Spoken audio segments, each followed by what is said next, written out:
আল্লাহ রাসূল বুঝতে পারলেন দাঁড়িয়ে আছে কারা তিলাওয়াত শোনার জন্য, আজকে একটু তিলাওয়াত লম্বা করে দিলেন। এবার যখন তিলাওয়াত শেষ করেছেন, ফজরের সময় হয়ে গেছে, চারজন রওনা করেছে যার যার বাড়িতে যাওয়ার জন্য।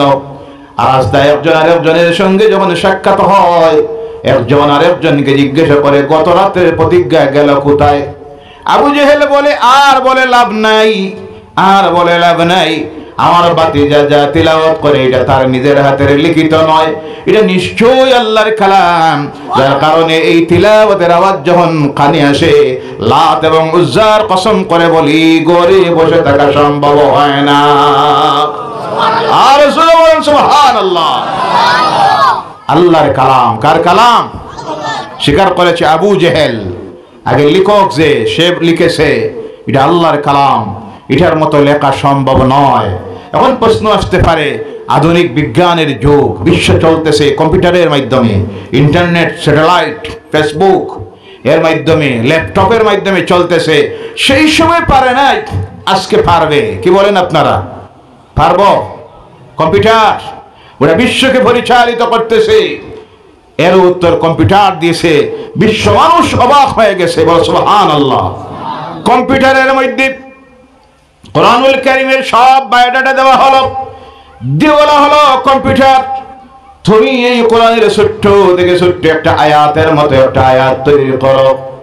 কম্পিউটার জবাবটা দিল কি?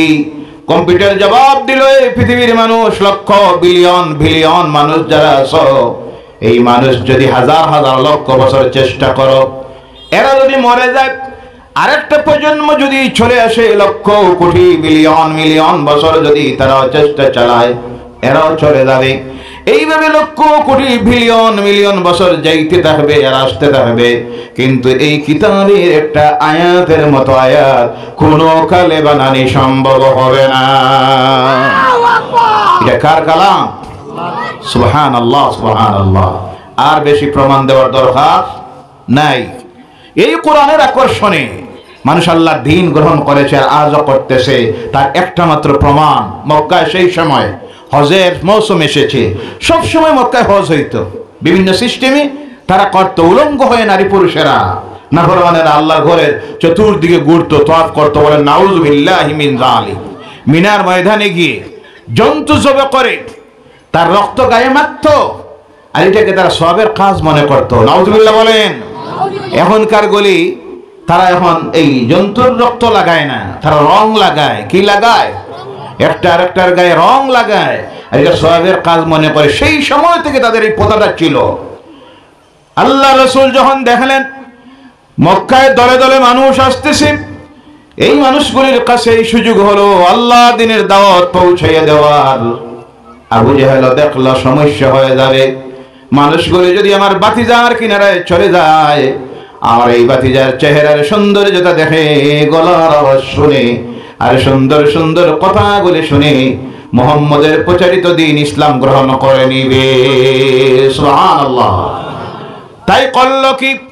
কোরআনের বিরোধিতা করতেছে। দেখেন, যত বিরোধিতা করা হয় আল্লাহর কালামের লাভ হয়, লস হয় না। মুসলমানেরা মনোবল হারাবেন না, ধৈর্য ধারণ করুন। আজকে যে ইসলামের বিরুদ্ধে, মুসলমানের বিরুদ্ধে, মসজিদের বিরুদ্ধে, বিশেষ করে মাদ্রাসার বিরুদ্ধে যতই ষড়যন্ত্র করা হচ্ছে, এই জাতির লস নয়, লাভ হচ্ছে। জাতি ঐক্যবদ্ধ হতেছে। কথা ঠিক কিনা?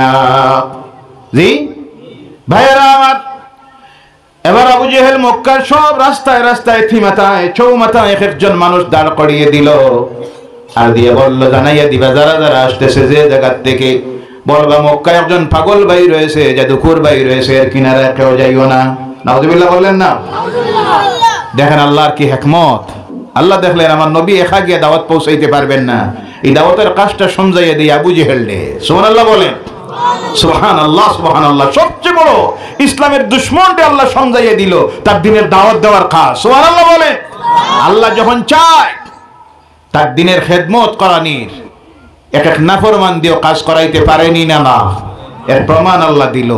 মানুষ হজ করছে, যারা এসে খবর পাইছে যে একজন পাগল আছে এখানে, পাগল দেখার মানুষের সব সময় একটা উৎসাহ থাকে, আছে না নাই? জি। আর কিছু মানুষ তো আছে আমাদের সমাজে, যত বড় পাগল হয় এটারে বানাইয়া দেয় সবচেয়ে বড় গৌসে পাক। জি আছে না নাই? আপনাদের এদিকে আছে না নাই? মস্ত বড় পাগল, নামাজ নাই, গোসল নাই, রোজা নাই, চুলের জটা পিছনে যাইতে যাইতে কমরের নিচে গেছে, দুর্গন্ধ আর দুর্গন্ধ। ফেরেশতা তো কিনারায় আমার দূরের কথা, কুত্তা হইতো না। আছে না নাই? কথা বলবেন। আছে? তখন দেখাবেন এক শ্রেণীর মানুষ আছে এগুলির পিছনে পিছনে ছুটে আর হয় মাল আছে। কি আছে? এর ভিতরে মাল আছে। মাল তো ভিতরে এখানে বাড়ি দিয়ে আছে, চুলের জঠা। নাউজুবিল্লাহ বলেন। গাঞ্জা খায়। আছে না নাই? গান বাজনা ডুল, মরে যায় যখন মাজার শুরু। আর কয়েকদিন গেল ইসালু সফ নাম লেখি দে গৌসে পাক। নাউজুবিল্লাহ বললেন না? আল্লাহ সব অপসংস্কৃতির থেকে, নাজায়েজ কাজ থেকে আমাদেরকে, ওইগুলির থেকে, পাগল ছাগলগুলির পিছনে যাওয়ার থেকে আমাদেরকে আল্লাহ হেদায়েত করুক। সকলে বলেন আল্লাহুম্মা আমিন। গুলি পাগল, এরা আল্লাহর ওলি হতে পারে না, মাসুফ হতে পারে না, এটা অন্য সাবজেক্ট। এগুলি পাগল, এই পাগলগুলির পিছনে ছুটবেন না। আপনাকে সুস্থ মস্তিষ্কের মানুষ আল্লাহ বানাইছে, আল্লাহর মাকবুল ওলিদের কাছে যান, পিছে যান, পাগলগুলির পিছনে যাবেন না। তো তখন তারা যখন শুনছে পাগল, ভাবলো পাগলটা একবার দেখে যায় যে আমার রসুলের সামনে দাঁড়াইছে। সুবহানাল্লাহ বলেন। আল্লাহর হাবিবের সামনে দাঁড়িয়ে তারা নিজেকে প্রশ্ন করে, শুনলাম মানুষটা পাগল, এই মানুষ তো পাগল হতে পারেন না, কারণ পাগল হইলে মাথার চুল এলোমেলো থাকে, চুলের খবর থাকে না। এই মানুষের মাথার চুলগুলি পরিপাটি করে মাঝে দিয়ে পরিপাটি করে রাখা এত সুন্দর, এই মানুষ কখনো পাগল হতে পারে না। এবার আল্লাহ রাব্বুল আলামিনের হাবিবের দাঁত মুবারকের দিকে তাকিয়ে দেখে, আরে পাগল হলে তো ওর দাঁতে ময়লা থাকতো, এর দাঁতে তো ময়লা নাই। মুস্কি হাসি যখন দিতেন, সামনের দান মুবারক থেকে নূরের ঝলক বাইর হতো। সুবহানাল্লাহ বলেন।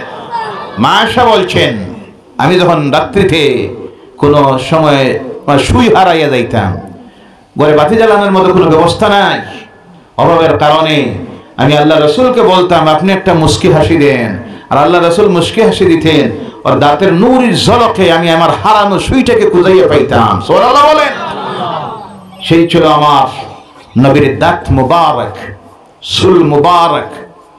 আমার নবীর গায়ের কাপড়ের দিকে তাকিয়ে দেখে, এই মানুষ পাগল হতে পারে না যার গায়ের কাপড় এত সুন্দর। কিনারায় যায়, যাওয়ার পরে আরো অবাক হয়ে যায়, এই নবীকে আল্লাহ এমন নবী বানিয়েছিল যার শরীর থেকে যে গাম বাইর হতো, ওই গামের সুগন্ধ মিশকে আম্বরের চাইতে বেশি হতো। সুবহানাল্লাহ। যে রাস্তা দিয়ে হাঁটতেন সবাই کرام আমার নবীকে খুঁজাইতে গিয়ে রাস্তায় বাইর হলেই তারা ওই রাস্তায় ঘ্রাণ পেয়ে যেতেন, আমার নবী রাস্তা দিয়ে গিয়েছেন। আমার নবী যে রাস্তা দিয়ে হাঁটতেন, সেই রাস্তায় সপ্তাহ দিন পর্যন্ত মিশকে আম্বরের ঘ্রাণ আসতো। সুবহানাল্লাহ, সুবহানাল্লাহ। আল্লাহ রাসূলের আজওয়াজ মুতাহহারা, উম্মাহাতুল মুমিনিন, যারা আমার নবীর স্ত্রীগণ, নবীজি ঘুমাইতেন যখন গাম বাইর হতো, তারা তা সেটে সেটে বোতলের মধ্যে ঢুকাইয়ে রাখতেন। আর মক্কার কোন যুবতী মেয়ের বিবাহ যখন হতো, ওই গাম থেকে সামান্য ঘায়ে লাগাইয়া দিতেন, দিলে সুগন্ধ থাকতো সপ্তাহ দিন। সুবহানাল্লাহ বলেন। চিন্তা করে, এই মানুষ পাগল হতে পারেন না, কাপড়ে ময়লা নাই, দাঁতে নাই, মুছ এত সুন্দর পরিপাটি করে রাখা, ছোট্ট করে রাখা, দাড়ির দিকে তাকায়, বলেন সুবহানাল্লাহ। আমার নবীর দাড়ি ছিল কি ছিল না? আওয়াজ করে বলবেন, ছিল কি ছিল না? দাড়ি রাখা কার সুন্নত? আওয়াজ করে বলেন কার? আমার নবীর সুন্নত। কত বয়সে? রিটায়ার্ডের বাদে, হজ করিয়া। অনেকে কয় হজে এখন গেলে তো অসুবিধা আছে, দাড়ি রাখা লাগবে, মানে হজে গেলে দাড়ি রাখা লাগে, না গেলে দাড়ি রাখা লাগে না। হজে যাওয়ার আগে দাড়ি রাখা হারাম। জি মাসলা ঠিক আছে না ভুল হইছে? দেখি যা কই সব মানুষ, হজের আগে দাড়ি রাখা হারাম, মাসলা ঠিক আছে? ভুল। দাড়ি যখন উঠে তখন রাখা আমার রাসূলের সুন্নাত, বলো সুবহানাল্লাহ। রাখবেন যুবক ভাইয়েরা, রাখবেন। আল্লাহ রাখার তৌফিক দেখ, সবাই বলেন আল্লাহুম্মা আমিন। অনেকে চিন্তা করতেছেন যদি এখন দাড়ি রাখি পরে নি বউ পাওয়া যায়, বুঝি দাড়ি রাখলে যদি বউ পাওয়া না যাইতো, আমি অনেক সময় বলি শিখ ধর্ম অবলম্বী যারা একটারও বউ থাকতো না, তারা তো দাড়ি যখনই উঠে তখন জীবনে আর কাঠা নাই। আর আমরা হইল মরার আগে আস্তে আস্তে রিটায়ার্ডে গিয়ে হজ করি আইয়া, অনেকে আবার রাখে মাশাআল্লাহ আলহামদুলিল্লাহ, দূরবীন যন্ত্র দিয়ে দেখা লাগে বাবাদের দাড়ি কোথায়। জি দাড়ি সুন্নাত আমার রাসূলের। উপকারিতা কি আজকের আধুনিক বিজ্ঞান প্রমাণ করতেছে। দাড়ির উপরে ইংরেজ একজন ডাক্তার ইংরেজি একটা বই লিখেছে কমপ্লিটলি 200 পাতা, যে দাড়ির উপকারিতা কি আর মিসাকের উপকারিতা কি। বলেন সুবহানাল্লাহ সুবহানাল্লাহ। কি নিয়ামত পাইলাম, আমার রাসূল শিখাইয়া দিয়ে গেলেন সুন্নতগুলি। প্রতিটি সুন্নতের উপর আমল করবেন, যত বেশি করে করবেন রাসূলের পরে মহব্বত বাড়বে। বলেন সুবহানাল্লাহ।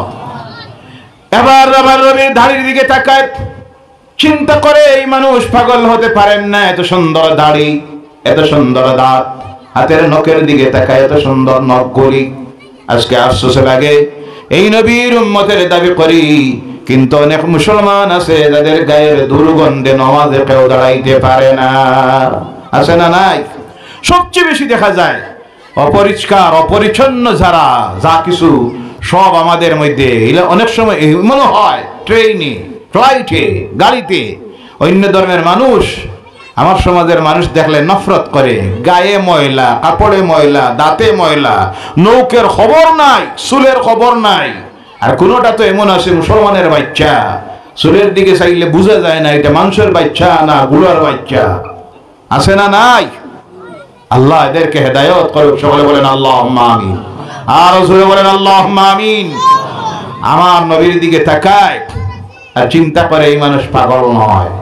আমার নবীর চেহারা দেখে কলেমা পড়েছে, বলে সুবহানাল্লাহ। কাপড় দেখে, দাঁত দেখে, দাড়ি দেখে কলেমা পড়েছে মানুষ।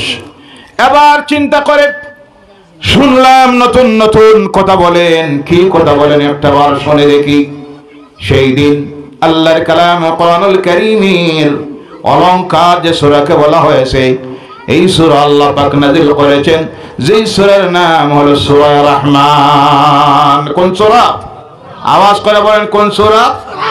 যাদের তিলাওয়াত জানা আছে পড়ুন আমার সঙ্গে। আল্লাহ রাসূল তাদের সামনে তখন তিলাওয়াত শুরু করেছেন, বিসমিল্লাহির রাহমানির রাহিম। আর রহমান আল্লামাল কুরআন খালাকাল ইনসান আল্লামাহুল বায়ান। এইভাবে তিলাওয়াত করে যাচ্ছেন। আর পরপর যখন তিলাওয়াত করতেছেন, ফাবি আইয়ি আলাই রাব্বিকুমা তুকাজ্জিবান। ওই মানুষগুলি যারা সামনে দাঁড়িয়ে আছে তাদের মনের মধ্যে প্রশ্ন জাগলো, শুনলাম পাগল, এই মানুষ তো পাগল নয়, শুনলাম নতুন নতুন কথা বলে, এই কথাগুলি তো নতুন নয়, এত সুন্দর কথা জীবনেও কোনো সময় শুনি নাই। এটা মানব রচিত কোনো কথা নয়, স্বয়ং আল্লাহর কালাম হবে, আর উনি আল্লাহর নবী ব্যতীত কিছু নয়। তখন তাদের নিজের অজান্তে তাদের চোখ দিয়ে পানি পড়া শুরু হয়ে গেল, আর তাদের জবান দিয়ে বাইর হওয়া শুরু হয়ে গেল, লা ইলাহা ইল্লাল্লাহু মুহাম্মাদুর রাসূলুল্লাহ, লা ইলাহা ইল্লাল্লাহ। সময় কত সময়, সময় কত সময়, একটা মাপ দিলে টাইম দিয়ে করা যায়। ইল্লাল্লাহ, লা ইলাহা ইল্লাল্লাহ, লা ইলাহা ইল্লাল্লাহু মুহাম্মাদুর রাসূলুল্লাহ সাল্লাল্লাহু আলাইহি ওয়াসাল্লাম। আল্লাহর কালাম শুনে আল্লাহর দ্বীনকে গ্রহণ করলো সেই সময়ের পথহারা মানুষগুলি। আজকে যেই কালাম কোরআন আল্লাহর পক্ষ থেকে এসেছে আমাদের প্রতি, কিন্তু আফসোস সেই কোরআন আমাদের মধ্যে আসা হয়ে গেছে অনুমানিক ১৫০০ বছর। সুবহানাল্লাহ বলেন। কত বছর? 1,500। কিন্তু আফসোস লাগে, দুঃখ লাগে, এই 1,500 পরও এখন পর্যন্ত আমাদের সমাজের শতকরা 95% মানুষ আল্লাহর কালাম কোরআন এখন পর্যন্ত তিলাওয়াত জানে। নাউজুবিল্লাহ বললেন না? নাউজুবিল্লাহি মিন যালিক।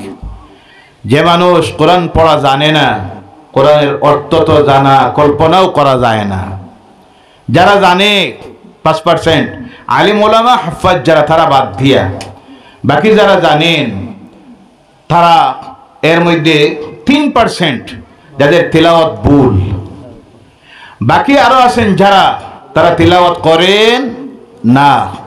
শূন্যের কৌটায় আলিম ওলামাদেরকে বাদ দিয়া হুফাজুল কোরআন ইমাম সাহেব যারা, তাদেরকে বাদ দিলে বাকি যারা আমার সমাজের মুসলমান, এদের কোরআনের সঙ্গে সম্পর্ক শূন্যের কৌটায়। পড়া জানি না, যারা জানি তিলাওয়াত করি না, আর কিছু আছি যারা তিলাওয়াত করি, তিলাওয়াতগুলি মারাত্মক ভুল। এখন পর্যন্ত আমাদের কোরআনের সঙ্গে সম্পর্ক হলো, কোরআন আল্লাহ দিয়েছেন 114টা সূরা। কতটা? 114টা সূরা। আয়াতের সংখ্যা হলো 6666টি আয়াত। আমরা তিলাওয়াত জানি সূরা আলাম তারা কাইফা ফাআলা রব্বুকা বিআসহাবিল ফিল থেকে শুরু করে মিনাল জিন্নাতি ওয়ান নাস পর্যন্ত, এবং এর মধ্যে আছে বাকি এখানে কি পড়ি নামাজে দাঁড়াইয়া, শতকরা 95% মানুষ এখনো আমরা জানি না। এই না জানার কারণে, কোরআনের সঙ্গে সম্পর্ক ছিন্ন হওয়ার কারণে, কোরআনের জ্ঞান হৃদয়ে না থাকার কারণে এই জাতির সমাজের মধ্যে এসে ঢুকতেছে আল্লাহর নাফরমানি, সকল প্রকারের নাফরমানি আজ আমাদের সমাজে ঘরে ঘরে ঢুকে গেছে। কথা ঠিক কি না? মদ আছে না নাই? কথা বলেন। মদ আছে না নাই? জি, মদ নাই? আছে। মদের ব্যবসায় আছে, সুদ চলতেছে, ঘুষ চলতেছে, জানা চলতেছে, বেপরদাই চলতেছে, বেনামাজ, পরনিন্দা, চুগল, এমন কোন গুনাহের কাজ বাকি নাই যা আজকে মুসলমানদের সমাজে ঘরে ঘরে ঢুকে গেছে। বলে নাউযুবিল্লাহি মিন যালিক। দূরীভূত করার জন্য যে নিয়ামতের কাছে আসতে হবে, সেই নিয়ামতের নাম হলো কোরআনুল কারীম। কারণ দুনিয়ার কোনো ঔষধ দিয়া এই সব রোগ সারানি যাবে না। সারানির জন্য ঔষধ দিয়েছেন কে? আল্লাহ বলছেন وَنُنَزِّلُ مِنَ الْقُرْآنِ مَا هُوَ شِفَاءٌ وَرَحْمَةٌ لِلْمُؤْمِنِينَ। নাযিল করেছি আমি আল্লাহ কোরআন, আর এর মধ্যে দিয়েছি দুনিয়ার মানুষ তোমাদের জন্য ঔষধ, আর শান্তি দিয়েছি, রহমত দিয়েছি মুমিনদের জন্য। সুবহানাল্লাহ। জমিনে মুমিন হইতে হবে, মুমিন হইলে শান্তি পাবেন, আর শান্তি পাওয়ার জন্য আমল করতে হবে আল্লাহর কালাম কোরআনের উপরে। রাজি আছেন? সব রোগের ঔষধ পাবেন এই কোরআনে। কোরআন পড়ুন, কোরআনের সঙ্গে গভীর সম্পর্ক স্থাপন করুন। এই কোরআনকে মিটানির জন্য আজ তারা উঠে পড়ে লেগেছে কিভাবে কোরআন মিটানি যায়, কোরআন বন্ধ করা যায়। কারণ তারা দেখতেছে কোরআন যদি বন্ধ হয়ে যায় মসজিদ বন্ধ হয়ে যাবে, কোরআন যদি বন্ধ হয় মক্তব বন্ধ হয়ে যাবে, কোরআনের শিক্ষা যদি বন্ধ করা যায় তাহলে এদের এক সময় আসবে নামে শুধু থাকবে মুসলমান, তাদের মধ্যে ইসলামের কিছুই থাকবে না। কিন্তু তারা বন্ধ করতে পারবে না। হেফাজতের দায়িত্ব নিয়েছেন কে? হেফাজতের দায়িত্ব আল্লাহ পাক নিয়েছেন। এর জন্য আল্লাহ হেফাজত করার জন্য দুনিয়ার কোন জায়গায় রাখার ব্যবস্থা করেন নাই। আল্লাহ হেফাজতের জন্য এমন একটা জায়গা সিলেকশন দিলেন যেটা হলো মানব বডির সবচেয়ে উত্তমতম জায়গা, যে জায়গার নাম হলো মানুষের হৃদয়, মানুষের কলব। এর জন্য আল্লাহ পাক তার এই কালামের হেফাজতের জন্য এই পৃথিবীতে কিছু মানুষকে সিলেকশন দেয় যাদের সিনার ভিতরে কমপ্লিট আল্লাহর কালাম সূরা আল ফাতিহা থেকে সূরা নাস পর্যন্ত আল্লাহ হেফাজতে রেখে দিয়েছেন, যাদের নাম হলো হুফাজুল কোরআন। সুবহানাল্লাহ। এদের হৃদয়ে আল্লাহ কালাম ঢুকাইয়া দেন। এর কারণে ও আমার ভাইরা, তারা আজকে দেখতেছে এই কোরআনকে যদি বন্ধ করতে হয়, স্কুল বন্ধ করলে হবে না, ইউনিভার্সিটি নয়, তারা টার্গেট করেছে মাদ্রাসা শিক্ষাকে বন্ধ করতে হবে।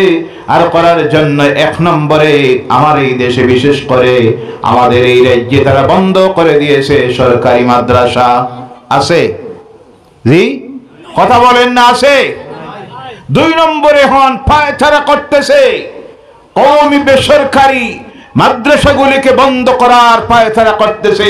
কারণ তারা দেখতেছে এগুলি যদি বন্ধ করে দেওয়া যায় ইসলাম মিটাইয়া দেওয়া যাবে, মসজিদ এমনি বন্ধ হয়ে যাবে, মক্তব বন্ধ হয়ে যাবে, এরা শুধু নামের মুসলমান থাকবে। আর তখন আমাদেরকে বন্ধ করতে গিয়ে আমাদেরকে ললিপপ দেখাচ্ছে, তোমাদের ছেলে মেয়েকে ডাক্তার, ইঞ্জিনিয়ার, অবশ্যই আর পাইলট বানাইয়া দিব। ভাইরা আমার, এর জন্য আল্লাহর রাস্তা রেখি তা বন্ধ করতে পারবে না। হেফাজতের দায়িত্ব আল্লাহ পাকে নিয়েছেন। কেমনে আল্লাহ হেফাজত করেন দেখেন, ওই যাদের হৃদয়ে আল্লাহর কালাম কোরআন ঢুকে যায়, মনে আপনাদের আসতে পারে এরা যদি মারা যায় তারপরে তো কোরআন মিটে যাবে। এর জন্য আল্লাহর হাবিব বলতেছেন যাদের সিনার ভিতরে আল্লাহর কালাম কোরআনুল কারীম ঢুকে যায় এদের বডিটা মারা যাওয়ার পর আল্লাহ মাটির জন্য হারাম করে দেয়। সুবহানাল্লাহ বলেন সুবহানাল্লাহ। তাদের বডি আল্লাহ হারাম করে দেয়। হিফাজুল কোরআন সুশরীরে কিয়ামতের দিন কবর থেকে উঠবে আর আল্লাহর সামনে গিয়ে দাঁড়িয়ে একটার পর একটা আয়াত তেলাওয়াত করতে থাকবে। বলেন সুবহানাল্লাহ সুবহানাল্লাহ। ও আমার ভাইরা, দুনিয়ার আগুন ভয় পায়, যাদের এই কোরআনকে দুনিয়ার আগুন ভয় পায় তার প্রমাণ আজ থেকে 35 বছর আগে মালয়েশিয়ার একটা ফ্লাইট অ্যাক্সিডেন্ট হয়েছিল। জিদ্দা বিমানবন্দর থেকে যাওয়ার সময় হজ যাত্রীদেরকে নিয়ে রওনা করেছে, রাস্তায় বিমানে যোগ দেখা দিয়ে বিমান অ্যাক্সিডেন্ট হলো। 371 জন হজ যাত্রী ছিল, প্রত্যেককে উপহার দেওয়া হয়েছিল সৌদি গভর্নমেন্টের পক্ষ থেকে আল্লাহর কালাম কোরআনুল কারীমের একটা খণ্ড। নিজের হেড লেগে নিজের মধ্যে নিয়ে বিমানে আরোহণ করলো। বিমান অ্যাক্সিডেন্ট হয়েছে, গোটা বিমান ধ্বংস হয়ে গেছে, জলে বশীভূত হয়ে গেল, মানুষগুলি জলে নিশ্চিহ্ন হয়ে গেল। অনুসন্ধানকারীরা যখন সেখানে যায় ধ্বংসস্তূপের মধ্যে গিয়ে অবাক হয়ে যায়, দেখা যায় বিমানের কোনো চিহ্নই নেই, শুধু বিমানের ব্ল্যাক বক্স পড়ে আছে আর মানুষগুলির তো কোনো চিহ্নই নাই। কিন্তু 371টা আল্লাহর কালাম কোরআন হেফাজতে পড়ে আছে। সুবহানাল্লাহ আর সুবহানাল্লাহ। এটা কার কালাম?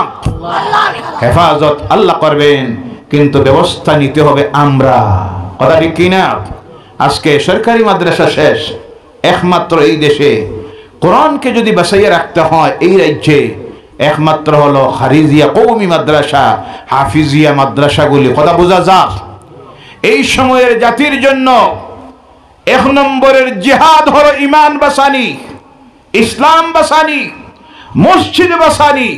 আর এসব বাঁচাইতে হলে 1 নম্বরে বাঁচাইতে হবে মাদ্রাসা। কোনটা? কি দিয়া? জান দিয়া, মাল দিয়া। কি দিয়া?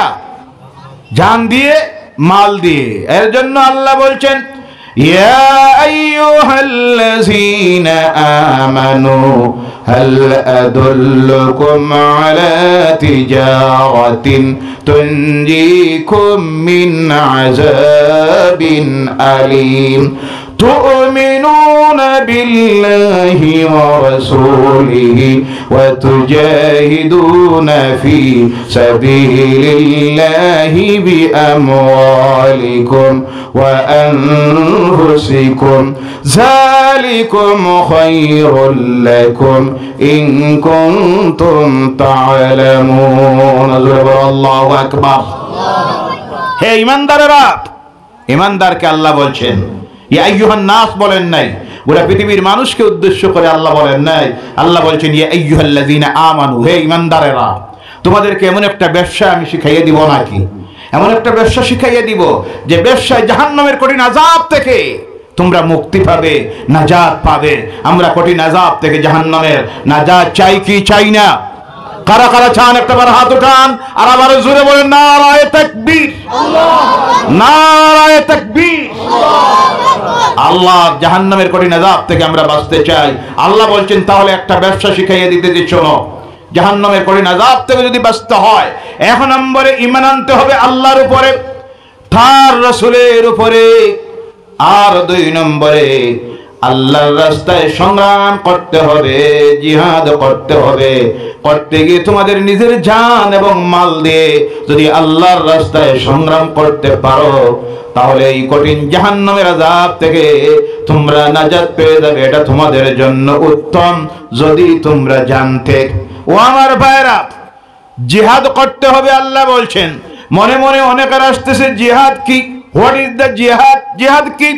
জিহাদ বলতে আমরা অনেকে বুঝি অন্য ধর্মের মানুষ মারা, অন্য ধর্মের মানুষের ধর্মীয় উপাসনালয় আক্রমণ করা, তাদের দেব দেবতা ভাঙ্গা। এর নাম জিহাদ নয়, এর নাম হলো সন্ত্রাস। এর নাম, আওয়াজ করে বলেন, এর নাম সন্ত্রাস। ইসলামে সন্ত্রাসবাদের জায়গা, ইসলাম শান্তির ধর্ম। কথায় কথা এসেছে। আজ সোশ্যাল মিডিয়ায় আমরা দেখতেছি, সত্য মিথ্যা আমরা জানি না, বাংলাদেশের সংখ্যালঘু ভাইয়েরা যারা, বিশেষ করে হিন্দু ধর্মাবলম্বী ভাইয়েরা, তাদের উপর নাকি কিছু ধর্মীয় উন্মাদেরা আক্রমণ করতেছে, বাড়ি ঘরে আগুন দিতেছে, মন্দির ভাঙতেছে, তাদের এই দেবতাগুলিকে অবমাননা করতেছে। সত্য মিথ্যা জানি না, যদি সত্য হয়ে থাকে তাহলে এটাকে আমরা কখনো সমর্থন করতে পারি? ইসলামও সমর্থন করে, এটা করার অনুমতিও দেখ। আমরা তীব্র নিন্দা জানাই। আজকে এই মাহফিল থেকে আমাদের দেশের স্বরাষ্ট্রমন্ত্রী, প্রধানমন্ত্রীর মাধ্যমে সেই দেশের তত্ত্বাবধায়ক সরকারের কাছে আমাদের দাবি থাকবে, সেই দেশের সংখ্যালঘুদের সম্পূর্ণ যেন নিরাপত্তা দেওয়া হয়, তাদের ধর্মীয় অধিকার দেওয়া হয়। ইসলাম যা বলেছে সেটার আপনাদের এই মত আছে না নাই? শুধু সেই দেশে নয়, অন্যান্য পৃথিবীর যেসব দেশে, যেখানে যেসব ধর্ম অবলম্বীরা সংখ্যালঘু আছে, সেই দেশের সরকার যারা সাংবিধানিক অধিকার তাদেরকে যেন ফিরাইয়া দেয়, তাদের সকল প্রকারের নিরাপত্তা এবং ফান্ডামেন্টাল লাইফ যাকে বলা হয়, মৌলিক অধিকার যেন দেওয়া হয়। কথা ঠিক কিনা? না হয় অন্যান্য সেই সব রাষ্ট্রেও অশান্তি দেখা দিবে, দেওয়ার আশঙ্কা আছে না নাই? ভাইরা আমার, জিহাদ, জিহাদ হলো প্রতিরোধ করা, জিহাদ হলো অন্যায়কে প্রতিহিত করা, জিহাদ হলো সাধনা করা, জিহাদ অর্থ হলো চেষ্টা করা। জিহাদের অনেক অর্থ উঠে। জিহাদ অর্থ অন্য ধর্মের মানুষ মারা নয়, সমাজে অশান্তি তৈরি করা নয়। আজকের এই ভারতীয়, বিশেষ করে আমরা যারা, আমাদের জন্য প্রথম জিহাদ হলো আমাদের জান এবং মাল দিয়ে ইসলামের হেফাজত করা, কোরআনের হেফাজত করা, মসজিদের হেফাজত করা। আর এর জন্য করতে গিয়ে এক নম্বরে যা বাঁচাইতে হবে সেটা হবে বেসরকারি মাদ্রাসা। কথা বোঝা গেছে? এই জাতির জন্য, কওমের জন্য সবচেয়ে বড় জিহাদ হয়ে গেছে মাদ্রাসাগুলি, বেসরকারি মাদ্রাসা বাঁচানি। কথা বোঝা যা? জি। কিন্তু এখন আমাদের সমাজের মানুষ সচেতন হয় নাই। মাদ্রাসার প্রতি গুরুত্ব দেওয়া হয় না, গুরুত্ব বেশি দেওয়া হয় মসজিদকে। মসজিদ 2 কোটি টাকার মসজিদ, ফজরের নামাজে মুসল্লি 5 জন। কয়জন? মুসল্লি আগে বানানির দরকার না মসজিদ বানানির?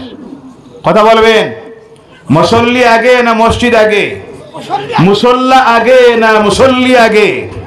মুসল্লি আগে, পরে মুসল্লা। ইমাম আগে না মুক্তদি আগে? কোনটা? ইমাম আগে। ইমাম কোন জায়গায় বনে? হাই স্কুলে, কলেজে, ইউনিভার্সিটিতে, এই আনোয়ারুল উলুম মাদ্রাসায়। বলেন সুবহানাল্লাহ। কোরআন হেফাজতের জন্য হাফেজ বানানির প্রয়োজন। যারা সারা দুনিয়ার প্রেস যদি বন্ধ হয়ে যায় অসুবিধা নাই। বর্তমান এই পৃথিবীতে এক সমীক্ষায় দেখা গিয়েছে 2 কোটির ঊর্ধ্বে এমনও মানুষ আছে যাদের সিনার ভিতরে কমপ্লিট 6666টি আয়াত আল্লাহ হেফাজতে রেখে দিয়েছে। বলে সুবহানাল্লাহ। আর এই রাখার মাধ্যম হলো বেসরকারি হাফিজিয়া মাদ্রাসাগুলি। বলেন সুবহানাল্লাহ। কিন্তু আফসোস লাগে আমাদের সমাজের মানুষের অবস্থা। উদাহরণ আপনি দেখবেন, ওখানে 3টা বক্স রাখা আছে। কয়টা? তাড়াতাড়ি বলেন, সময় শেষ। কয়টা? 3টা বক্স রাখা আছে। একটার মধ্যে লেখা আছে খাজা বাবার মাজারের সাহায্যের জন্য দিবেন। 2 নম্বরটায় লেখা আছে মসজিদের কাজের জন্য সাহায্য দিবেন। 3 নম্বরটায় লেখা আছে মাদ্রাসার জন্য সাহায্য দিবেন। প্রথমটা খোলা হলো 1 মাস পরে, দেখা গেল দানবাস্কর থেকে, যেটা হলো খাজা বাবার মাজারের জন্য, লেখা আছে এটা থেকে বাইর হলো 1 লক্ষ টাকা। কত? তাড়াতাড়ি বলবেন কত? 2 নম্বরটা বাহির খোলা হলো মসজিদের জন্য কাজের সাহায্য দিবেন, এটার থেকে বাইর হইল 50,000। কত হাজার? মাদ্রাসার বাস্ক খোলা হইল, বাইর হয় 10,000। নাউজুবিল্লাহ বললেন না? ইনসাফের সহিত বলুন, যে বাস্কে 1 লক্ষ বাইর হয়েছে, খাজা বাবার 1 টাকার দরকার আছে? আছে? দরকার নাই। রিজেক্ট দিতেছেন কে? আল্লাহ দিতেছেন। আল্লাহ বলছেন এই বলা তাহসাবান্নাল্লাযীনা কুতিলু ফি সাবিলিল্লাহি আমওয়াত বাল আহইয়াউন ইনদা রাব্বিহিম ইরযাকুন। আল্লাহ এদেরকে রিজেক্ট দিতেছে, এরা মরা নাই, জীবিত। বলেন সুবহানাল্লাহ। লা খাউফুন আলাইহিম ওয়ালা হুম ইয়াহজানুন। এরা ডয়ও নাই, বয়ও নাই, কাপড়ও লাগে না, খানিও লাগে না। সুবহানাল্লাহ। এখানে দিলে আপনি 1 লক্ষ, যার প্রয়োজন নাই মাদ্রাসা থাকে, এটা আলাদা কথা। 2 নম্বরে মসজিদ বানানো হচ্ছে 2 কোটি টাকা দিয়া, বিদেশ থেকে আমদানি করা হচ্ছে নামি দামি স্টাইলস, যেখানে এটার প্রয়োজন নাই। মুসল্লি বাড়লে দরকার আছে। মুসল্লি 5 জন ফজরের সময় মসজিদে এসি লাগায়, 2 কোটি টাকার মসজিদ, ইমাম সাহেবের বেতন 4,000। আলহামদুলিল্লাহ কইলা না? জি, এর কোনটা হইতো? কিছু হইলা না, এটা জানাও নাই। 5,000, এখানেও কিছু নাই। 6,000, 10,000, আবো নাই 15,000। আলহামদুলিল্লাহ। এই তো বুঝা গেছে আপনারাও রাজি আছেন। ইমামের বেতন কত হইতো? 15,000। জোরে বলেন কত হাজার? হে জানা আছে, এর জন্য 4 পাশে আপনারা আলহামদুলিল্লাহ কিছু দিচ্ছেন না, নাউজুবিল্লাহ না। জানা আছে কত হবে? 15,000। এখানে 4,000। মসজিদ 2 কোটি টাকা, বিদেশি টাইলস, এসি। এখন এসি বানা শুরু হয়েছে। এটার প্রয়োজন এখন নয়, বানাইতে না তা বলছি না, দরকার হয় বানান। মুসল্লি জায়গা হচ্ছে না 2 তালা 3 তালা, বানান। 40,000 50,000 হিটায় দিলা। আর যেখানে এতিমেরা, গরিব, মিসকিন, সরকারের 1 টাকা সাহায্য নাই, শত শত ছাত্ররা কিতাব নাই, খানি নাই, কাপড় নাই, শিক্ষক যারা লি ওয়াজহিল্লাহ খেদমত দিতেছেন, বেতন নাই, মাথার উপরে চাল নাই, এদের দরকার বেশি না বাকি 2টাই বেশি? কথা বুঝতেছেন? আমি না করতেছি না, বাকি 2টাই প্রয়োজন বেশি না 3 নম্বর যেটা বাস্ক খুললে বার হইল 10,000, এটাই দরকার বেশি? কোনটায়? 1 নম্বরটায় না 3 নম্বরটায়? আওয়াজ করে বলেন, 1 নম্বরটায় না 3 নম্বরটায়? 2 নম্বরটায় না 3 নম্বরটায়? আজ থেকে দিবেন? এই তো কথা বলেন না, দিবেন তো? রাজি আছেন? কারা কারা? এই মাত্র 10 মিনিট, উঠবেন না কেউ। আগামী দিনে ইনশাআল্লাহ আরো লম্বা আলোচনা হবে। অতিথিরা অনেক রয়ে গেছেন। কাজ চলে আলহামদুলিল্লাহ। ভাই সবার নাম? জি, নাজির আহমদ, ফজির আহমান লস্কর ভাই। এই 20 ব্যাগ সিমেন্ট দিবেন, এখানে কাজ চলতেছে। কাজের সাহায্যের জন্য আল্লাহ কবুল করুক। সকলে বলেন আল্লাহুম্মা আমিন।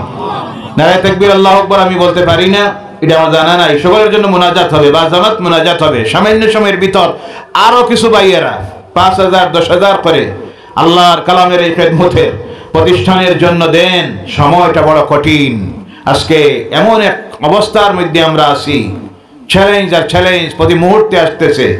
ইসলামের বিরুদ্ধে, আমাদের বিরুদ্ধে বিভিন্ন ভাবে সোশ্যাল মিডিয়া আপনারা দেখতেছেন। এই সময়ে যদি আমরা মাদ্রাসাগুলি, বেসরকারি মাদ্রাসাকে যদি টিকাইয়ে রাখতে না পারি, একদিন আসবে ওখান থেকে যখন ইমাম প্রোডাকশন বন্ধ হয়ে যাবে, আপনি মসজিদে যাবেন, নামাজের ইমামতি করার কেউ পাবেন না। মারা যাবেন, জানাজার নামাজ পড়ানোর কেউ পাবেন না।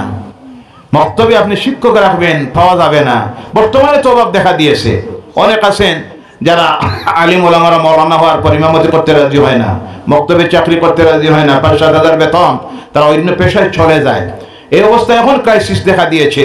এই অবস্থা যদি চলে, প্রোডাকশন যদি বন্ধ হয়ে যায়, আল্লাহ না করুক, একদিন আসবে মসজিদ খালি পড়ে যাবে। আমরা কি চাই মসজিদ খালি পড়ুক? আপনারা কি চান মসজিদ খালি পড়ুক? আপনারা কি চান মসজিদে নামাজের জামাত বন্ধ হোক? আপনারা কি চান? আমরা কেউ চাই না। এর কারণে আল্লাহর রাস্তায় অনুরোধ, মাত্র 10টা মিনিট আল্লাহর নামের জিকির করব। আর অনেক ভাইয়েরা আছেন যাদের আল্লাহ দেওয়ার ক্ষমতা দিয়েছে আল্লাহর কালাম কোরআনুল কারীমের খেদমতের জন্য। দুনিয়া থেকে আমরা সব ছেড়ে যাব, একদিন কিছুই যাবে না।